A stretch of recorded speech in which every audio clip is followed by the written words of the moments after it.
તો આ તરફ ભાવનગરના મહુવામાં માલણ નદી ગાંડીતુર બની છે। માલણ ડેમના 46 દરવાજા ખોલવામાં આવ્યા છે। ઉપરવાસમાં ભારે વરસાદથી નદી ગાંડીતુર બની છે।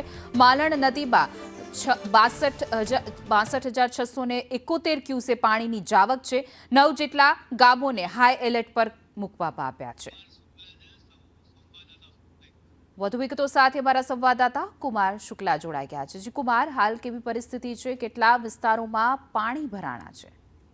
જી, આજે સવારે વહેલી સવારથી 6 થી 10 વાગ્યા સુધીમાં 121 મિલી વરસાદ જે મહુવા ગ્રામ્ય અને શહેરમાં જે વરસી ચૂક્યો છે તેને લઈને મહુવાની નાની મોટી બધી નદી ગાંડીતુર બની છે। ત્યારે માલણ નદી પણ ગાંડીતુર બની હતી, જેના 46 દરવાજા ખોલવામાં આવ્યા હતા। એમાં નીચે આવેલા વિસ્તારો જે છે, ભાદરનો જાપો છે, નવા જાપા વિસ્તાર છે, ભવાનીનગર છે, ત્યાં બધી જગ્યાએ પાણી ફરી વળી ચૂક્યા છે અને કડકડસમાં પાણી ભર્યા છે। ત્યારે ગ્રામ્યમાં બી વરસાદને લઈને મોટા પીપળવા છે, ભાણવડ ગામ છે,